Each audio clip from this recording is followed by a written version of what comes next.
ಗಿಲ್ಲಿ ಮಾತ್ರ next level ಗುರು. ಅವ್ನು ಯಾರನ್ನೂ ಬಿಡಲ್ಲ, ಯಾರೇ ತಪ್ಪು ಮಾಡಿರಲಿ, ಅವನ ವಿಷಯಕ್ಕೆ ಯಾರೇ ಬರಲಿ, ಯಾರನ್ನೂ ಬಿಡಲ್ಲ. ಆ್ಯಂಡ್ ಯಮ್ಮು ಕೊಟ್ಟಿರೋ ಮಾತುಗಳಿದೆಯಲ್ಲ, ಒಂದೊಂದು ಮುತ್ತು ಮುತ್ತು ಇದ್ದಂಗಿತ್ತು. ಸಕ್ಕತ್ತಾಗಿ ಮಾತಾಡ್ದ.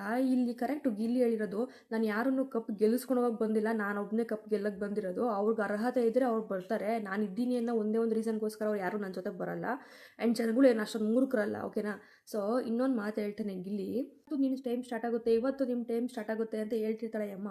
ಅದಕ್ಕೆ ಗಿಲ್ಲಿ ಹೇಳ್ತಾರೆ, ನನ್ನ ಟೈಮ್ ಸ್ಟಾರ್ಟ್ ಆಗಿ ಯಾವಾಗೋ ಆಗೋಗ್ಬಿಟ್ಟಿದೆ, ಸೊ ನೀವು ಇವಾಗ ಸ್ಟಾರ್ಟ್ ಮಾಡಬೇಕು ನಿಮ್ಮ ಟೈಮ್ನ ಅಂತ ಸಖತ್ತಾಗಿ ಹೇಳ್ತಾರೆ ನಿಜವಾಗ್ಲೂ. ಈ ಅಮ್ಮ ಯಾವ ಥರ ಅಂತಂದರೆ, ಆ ಅಮ್ಮಂಗೆ ಏನು ಸರಿ ಬರುತ್ತೋ ಅದು ಸರಿ, ಇಲ್ಲ ಅಂದರೆ ಅದು ತಪ್ಪು. ಆ್ಯಂಡ್ ಧನುಷ್ ಕ್ಯಾಪ್ಟನ್ಸಿಲೂ ಅಷ್ಟೇ ಎಷ್ಟು ಬೇಜಾರು ಮಾಡಿದ್ರು ಆ ಧನುಷ್ಗೆ ಅಂತಂದರೆ, ಧನುಷು ಮೋಸದಿಂದ ಗೆದ್ದುಬಿಡ್ತಾನಂತೆ. ಮತ್ತು ಏನೂ ಆಡ್ದಲೆ ಕ್ಯಾಪ್ಟನ್ಸಿ ಈ ಅಮ್ಮಂಗೆ ಸಿಕ್ಬಿಟ್ಟಿದ್ದಿದ್ರೆ ಈ ಅಮ್ಮಂಗೆ ಸರಿ ಹೋಗ್ತಿತ್ತಾ? ಏನೋ ದಬಾಗ್ದಲ್ಲೇ ಸಿಕ್ತು ಅಂತ ಈ ಅಮ್ಮಂಗೆ ಇರಲಿಲ್ಲ ಮನಸ್ಸಲ್ಲಿ.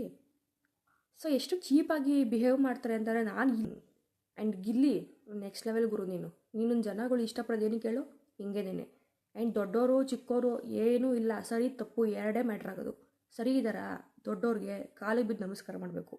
ತಪ್ಪು ಮಾಡ್ತಿದ್ದಾರಾ, ಬೈದು ಬುದ್ಧಿ ಹೇಳಬೇಕು. ಅದು ಒಬ್ಬ ಮನುಷ್ಯ ಆಗಿ ನಾವು ಗೆಲ್ಲೋದು. ಸೊ ನಿಮ್ಗೆ ಏನಂತ ಅನ್ಸುತ್ತೆ ಇದ್ರ ಬಗ್ಗೆ ಕಾಮೆಂಟ್ ಮಾಡಿ.